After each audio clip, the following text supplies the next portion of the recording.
Opa, certinho, mais um vídeo aqui na parada.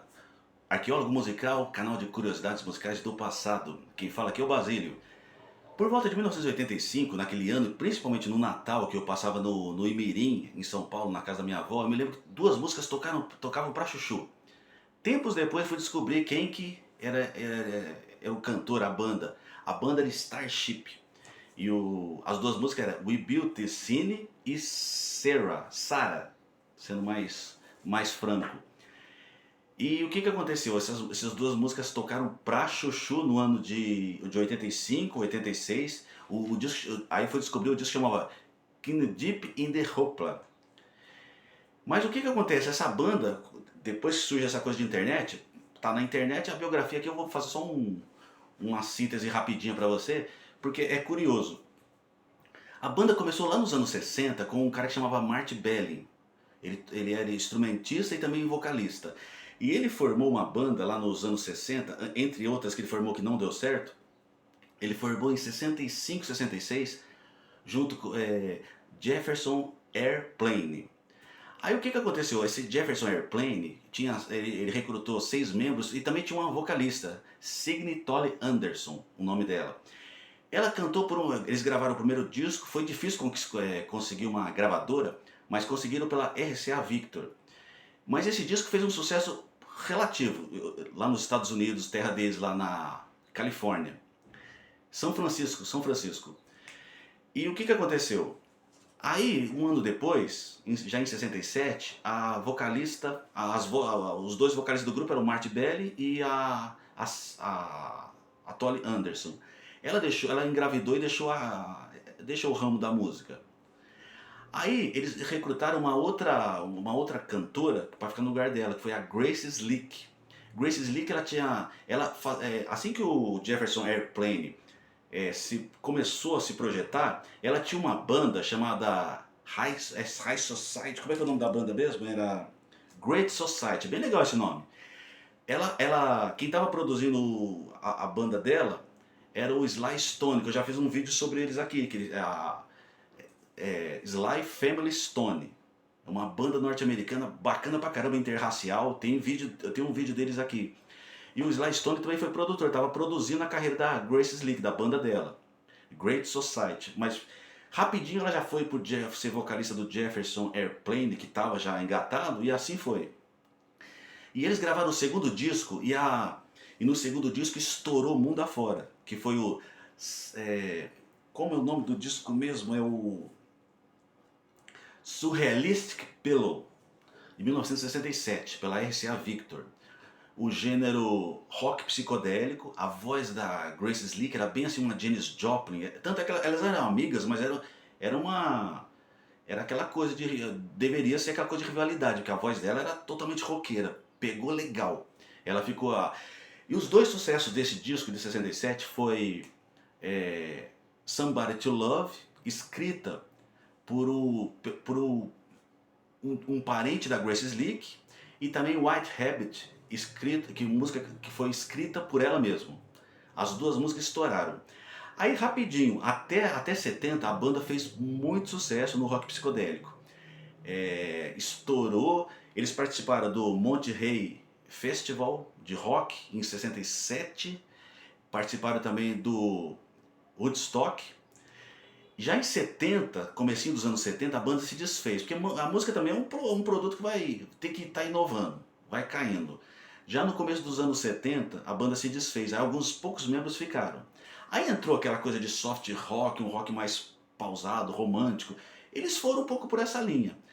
O Marty Belli deixou o grupo, mas ele voltou mais à frente, lá por volta de 1975. Mas o fato é que já no começo dos anos 70, o Jefferson Airplane passou a ser Jefferson Starship.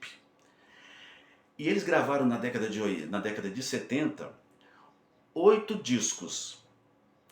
E o que aconteceu nesses 8 discos? Duas músicas, With Your Love, tocou muito nos Estados Unidos, foi um sucesso doido em 1974 por essa volta, 75. E também uma música chamada Count on Me, tocou pra chuchu, inclusive aqui no Brasil. Foi tema de uma novela global, só que eu não vou lembrar qual novela que é agora. Mas tocou pra chuchu, Count on Me. Eu vou deixar todas essas músicas que eu estou citando aqui na descrição aqui. Você pode conferir, quem viveu a época, quem gosta de flashbacks vai lembrar. Já é um rock mais romântico, mudou o estilo deles. E aí eles já começaram a criar divisão interna, porque eles queriam aquele rock raiz, alguns membros, e outros já queriam um rock mais comercial. Aconteceu que foi assim. E aí mais pra frente o Martin Belli deixou o grupo, e nisso entrou um cara que cantava, um cara chamado Mickey Thomas, já mais pro final dos anos 70. Esse Mickey Thomas fez muito sucesso com um grupo chamado, um grupo que é aqui, Elvin Bishop. Elvin Bishop é um músico, é aquele tipo de músico que ele forma uma banda, mas que não é ele que canta. Ele produz tudo, é tipo Santana, Carlos Santana. Quem mais também? Alan Parsons Project, também é assim. Eles contratam cantores para fazer o serviço, para fazer a gravação deles.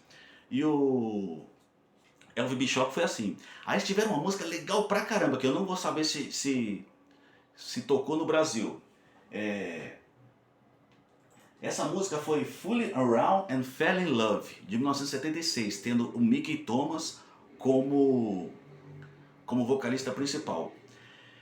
Aí aconteceu que essa Jefferson Starship foi até o começo dos anos 80. Já por volta de já com o Mickey Thomas, que ele entrou pro grupo mais ou menos em 78 e tal. E em 1984, no começo dos anos 80, a Grace Slick deixou o grupo, mas depois ela voltou e ela passou meio que a chefiar o grupo quando ela voltou pro... E aí, por volta de 84, fazendo uma síntese bem rápida, tiraram, por causa de uma briga também que teve com um dos membros da banda, tiveram que tirar o nome, Jefferson Starship, aí ficou só Starship, isso a partir de 84. E o primeiro disco foi esse que eu citei aqui, que o nome, eu vou pegar minha cola aqui, que foi o Knee Deep in the Hopla. Teve We Built This City. We Built This City foi o grande sucesso do disco, foi composta pelo Bernie Taupin, um parceiro do Elton John. Fez sucesso pra chuchu. E a outra música, Sarah, foi composta pelo produtor da banda. Não sei se eu vou ter o nome dele aqui. Ou eu não vou... Não sei se eu vou ter o nome aqui. Peter Wolf. Ele escreveu com a esposa dele essa música Sarah. Só que nomearam esse nome Sarah o título da música eles deram em homenagem ao Mickey Thomas, o vocalista, a esposa dele que chamava Sarah. As duas faixas estouraram. Esse disco também contou, sabe com quem? Com letras do Michael Bolton. Disco que saiu em 1985. O Michael Bolton, quem conhece Michael Bolton sabe que ele é bem pro lado romântico, mas no começo ele era roqueiro. E embora esse disco é um rock bem pop, né? Um rock bem dight, pode dizer assim. Mas enfim, tem letra do músicas do Michael Bolton, tem colaboração também nesse disco do vocalista do grupo Player, que nos anos 70 teve aquela música Baby Come Back, que inclusive no Brasil tocou pra chuchu.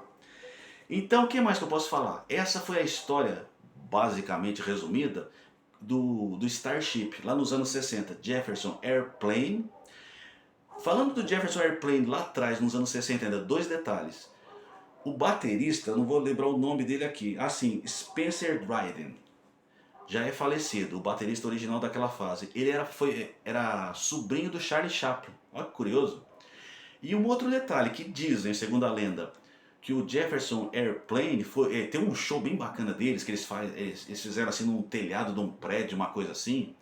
E reza a lenda que os Beatles copiaram deles aquele estilo de... Os Beatles gravaram também um show aí em cima de um prédio tal, é um show famoso pra caramba, né?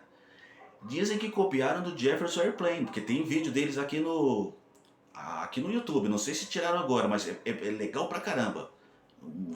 Um rock... Eles começaram assim, portanto, nos anos 60, aquele rock pesado, psicodélico, psicodelismo, aquela coisa de psicodelismo, né? LSD, músicos... o uso de alucinógeno, aquela coisa toda. The Doors. Começaram nos anos 60 com aquele rock pesado, nos anos 70 foi para um rock mais leve, tipo no estilo soft rock, e tiveram venderam bastante os discos deles aqui. No Brasil só tiveram uma música que tocou bastante nos anos 70, que foi Count on Me. Agora, falando das três bandas, Jefferson Airplane, Jefferson Starship e depois o Starship nos anos 80, o mais conhecido no Brasil, sem dúvida nenhuma, é o rock pop mais tranquilo de todos, que foi o Starship. Nos anos 70 eles tiveram o Count on Me, que tocou pra chuchu no Brasil. Já nos anos 60, apesar de ter sido uma banda fantástica, e o segundo disco, Surrealistic Pillow, que eu citei,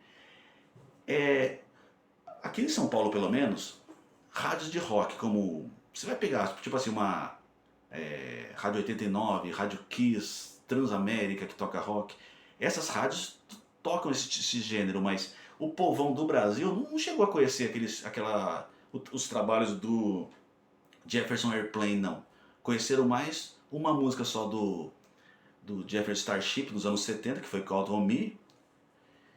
E agora conheceram bastante, porque aí foi sucesso mesmo no Brasil, eu falo, que foi o Starship com o Beauty Scene, Sarah e Nothing Gonna Stop Us Now, que tocou pra chuchu em 87, que foi do filme Manequim, né? Tinha até uma loira bonita pra caramba naquele filme. Aquele filme fez um sucesso doido em 87, era uma comédia romântica e tal. Então eu vou dar uma olhadinha aqui se ficou alguma coisa na minha colinha aqui que eu não lembro agora. Mas foi isso. Hoje eu estou falando sobre três bandas em uma só, que eu citei aqui, e que eu espero que você goste. E muitos para quem curte investigar, saber mais sobre os músicos, as bandas, então é isso. Aquele Starship que a gente curtiu nos anos 80 tinha uma história lá longe com os músicos, começando com um rock psicodélico, depois um rock bem mais soft rock, uma coisa mais tranquila nos anos 70. O Marty Belly, que foi o fundador do grupo, já é falecido. O baterista que eu citei, que era parente do Charlie Chaplin, também já é falecido. A Grace Slick, vivaça, de boa.